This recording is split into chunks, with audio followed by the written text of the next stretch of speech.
Good morning children, class 8। आज मैं आपको हिंदी 2 की उद्गम का पार्ट 2 वृक्ष पुराण पढ़ाने जा रही हूँ।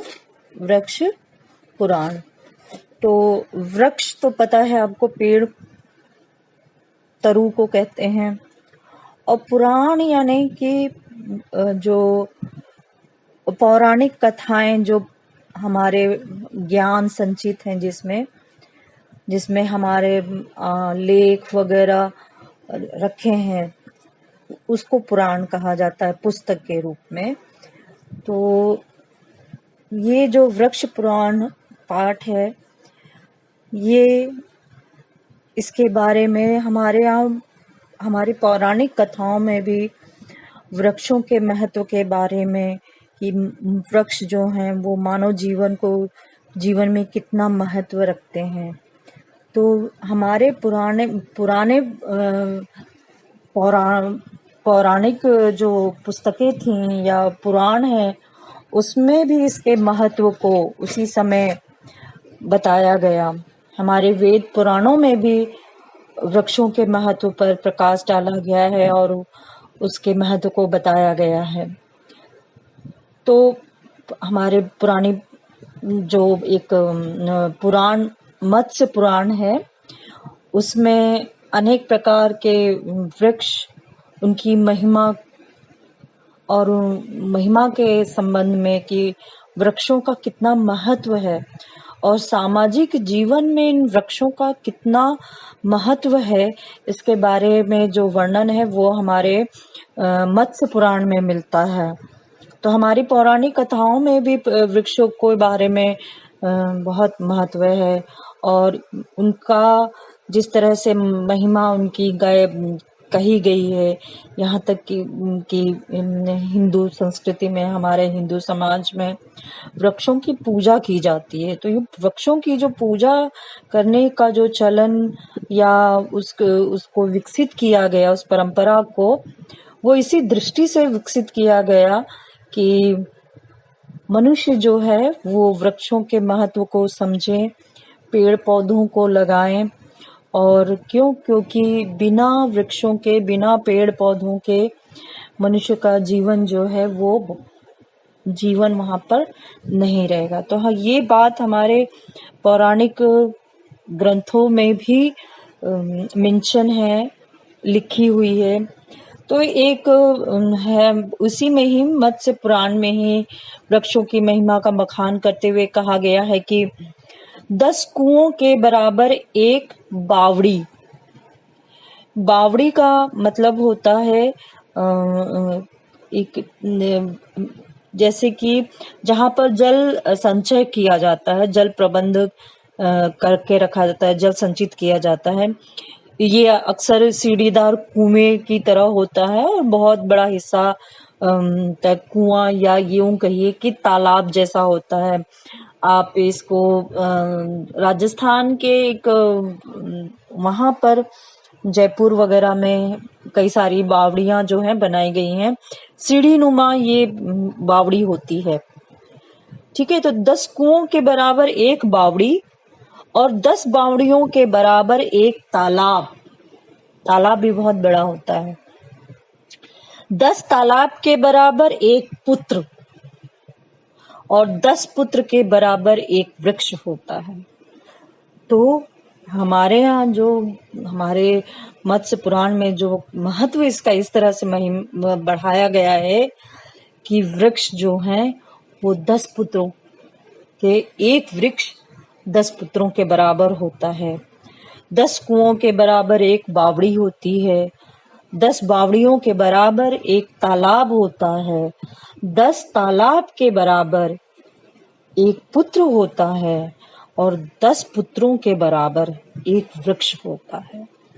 एक वृक्ष कितना जीवनदायी होता है, इसका महत्व हमारे पौराणिक कथाओं में है। भारतीय जनजीवन में वृक्षों को देवता मानकर इसकी पूजा अर्चना की परंपरा रही है। पीपल का वृक्ष है, बरगद का वृक्ष है, ये इनकी हम पूजा करते हैं। केले के पेड़ की हम पूजा करते हैं। पीपल के वृक्ष जो है उसका महत्व तो ये है कि बहुत बड़ा महत्व है कि भगवान गौतम बुद्ध को वो बोध गया में जो बोध ज्ञान हुआ, ज्ञान की प्राप्ति हुई, वो पीपल के वृक्ष के नीचे ही हुई। तो हमारे यहाँ केले के पेड़, पीपल के पेड़, अशोक, जामुन, अनार, आम, महुआ, अर्जुन वृक्ष, बेल के पेड़ जो हैं ये बहुत महत्वपूर्ण रहे हैं और इनकी अपनी अलग अलग इनका महत्व रहा है। तो हमारी पौराणिक कथाओं में इन पेड़ों को इन पेड़ों को महत्व देकर कि इनको वृक्षारोपण जो है उसके महत्व को बताया गया है। तो यहाँ पर हम वृक्ष पुराण जो है इसमें यही देखेंगे कि हमारे हिंदुस्तान में पौराणिक कथाओं में वृक्षों के बारे में क्या क्या कहा गया है, क्यों वे इतने महत्वपूर्ण रहे हैं, किस दृष्टि से इनकी पूजा की जाती थी। पूजा करने का मतलब हम अपने भगवान को कभी दुखी नहीं कर सकते हैं, हम उन्हें किसी तरह से नुकसान नहीं पहुंचा सकते हैं, तो वृक्षों को भी कोई नुकसान नहीं पहुंचाएगा। पहले के समय यही शिक्षा दी जाती थी कि एक पेड़ अगर काटते हो तो उससे पहले 10 पेड़ लगा दीजिए और तब एक पेड़ की कटाई हो। तो इस तरह से परंपरा एक सबके लिए नियम बांध दिया गया था। तो काफी कुछ आज के समय में हम देख रहे हैं पॉल्यूशन है, ये सब की जो पर्यावरण का प्रदूषण का जो हम समस्या को जो झेल रहे हैं उसका कारण ही यही है वृक्षों की कमी। बहुत ज़्यादा घर मकान बनना और वृक्षों को काटना ये एक बहुत बड़ी समस्या है जो जिसकी वजह से हम ये सब चीज़ें देख रहे हैं। आज के समय में हम प्रदूषण को देख रहे हैं। तो वृक्ष हमारे लिए बहुत महत्वपूर्ण है। पाठ पढ़ रही हूँ मैं। वृक्ष हमारे पर्यावरण का अत्यंत महत्वपूर्ण हिस्सा है। फिर भी मानव जाति ने सबसे अधिक अत्याचार वृक्षों पर ही किया है। प्रगति और विकास के बहाने से मनुष्य ने जितनी बेदर्दी से वनों का विनाश किया है, उतनी ही उद्विग्नता से आज पश्चाताप भी कर रहा है। कालांतर में मनुष्य की संवेदना कितनी कम हुई है, इसका अनुमान हम पौराणिक काल की लोक कथाओं में वर्णित वृक्षों के प्रति मित्रवत एवं श्रद्धापूर्ण भावनाओं के तुलनात्मक अध्ययन से लगा सकते हैं। उद्विग्नता यानी बेचैनी।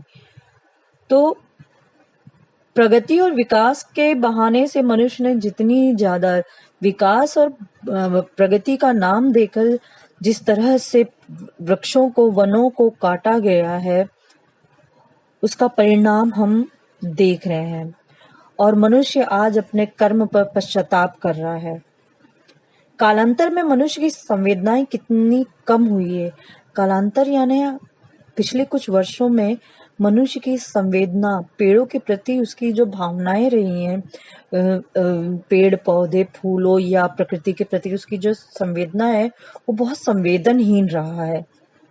इसी वजह से हम इन सब पर्यावरण के प्रदूषण को देख रहे हैं। इसका अनुमान हम पौराणिक काल की लोक कथाओं में वर्णित वृक्षों के प्रति मित्रवत एवं श्रद्धापूर्ण भावनाओं के तुलनात्मक अध्ययन से कर सकते हैं कि हम आज कितने संवेदनहीन हैं। हम इस बात का हम यहाँ जो हम पाठ पढ़ेंगे तो यहाँ पे पुराणों में जो हमारे लोगों ने या ऋषि मुनियों ने या विद्वानों ने पौराणिक काल में जो इन वृक्षों का महत्व बताया है और उसको जिस तरह से श्रद्धा भाव से देखा है, जिस तरह से उसका वर्णन इसमें हम पाठ में देखेंगे, उससे हम समझ सकते हैं कि आज के समय में हम लोग वृक्षों के साथ में कितना अन्याय कर रहे हैं। उनके प्रति हमारे हृदय में जरा भी दया भावना नहीं है। जो हमें छांव देता है, जो हमें जीवन देता है, उसी को हमने खत्म कर दिया है।